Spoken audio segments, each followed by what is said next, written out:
Kamu bagian apa? Saya guru ngaji. Itu ngajar ngaji. Iya. Ceritanya orang itu tidur. Tiba-tiba muncul nafsu karena keseringan nonton film. Kan tidur orang itu. Saya pegang gini mulutnya. Terus saya berlutut di kanan kiri kakinya. Loh, kamu nafsu sama cewek apa sama cowok? Nafsu dua-duanya. Yang sama senengnya apa yang itu bagaimana? Kalau sekarang ya anak-anak. Soalnya adanya cowok itu, terus kalau sama perempuan nanti takutnya zina atau hamil gitu. Kalau sama perempuan takutnya zina, terus sama laki-laki. Nah, pertama kali tahun berapa? 2021 itu dulu sebelum jadi guru ngaji. Habis itu 2025 bang, mulai lagi kan. Sama laki-laki lagi. Ya. Sama perempuan ya. Yang perempuan nih nafsu tapi Kalau laki-laki dewasa nggak nafsu? Jadi berapa korbannya ini, Mang? Semuanya kecil-kecil, anak SD. Jadi pada saat kejadian ini dalam satu kamar itu ya? Aku beli. Ganti ini gitu. ya pergantian. Nggak saling cerita anak-anak itu. Pada saat melaporkan itu baru aku juga lihat pas kamu suruh di aku pura-pura tidur. Dilakukan oleh guru ngajinya atau ustadznya kepada 7 orang santri laki-laki. Jadi santrinya ini berumur antara kisaran 10 tahun sampai dengan 15 tahun. Jadi pada beberapa waktu mulai tahun 2025 sampai 2026 sampai 2026, dari kurun waktu itu 7 orang ini yang dilakukan perbuatan cabul oleh tersangka. Caranya bagaimana? Jadi pada saat malam hari tersangka ini datang ke kamar korban, lalu kemudian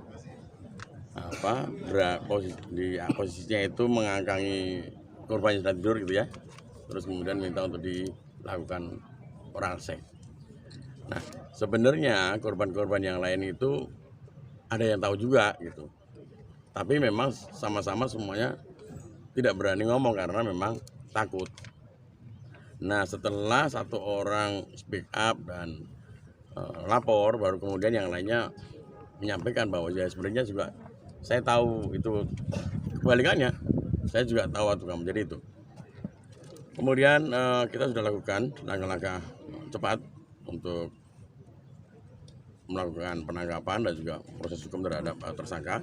Dan terhadap 7 korban ini kita bekerja sama dengan DP3A untuk dilakukan trauma healing. Kita berharap untuk tidak ada trauma terhadap anak-anak ini, karena ini generasi muda cemerlang, mereka cerdas-cerdas, diakui oleh gurunya itu, guru ngajinya itu.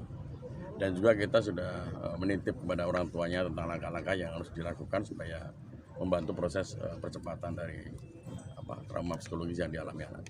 Ini pondok pesantren atau sekolah dan? Istilahnya pondok pesantren ya, tapi memang kecil gitu.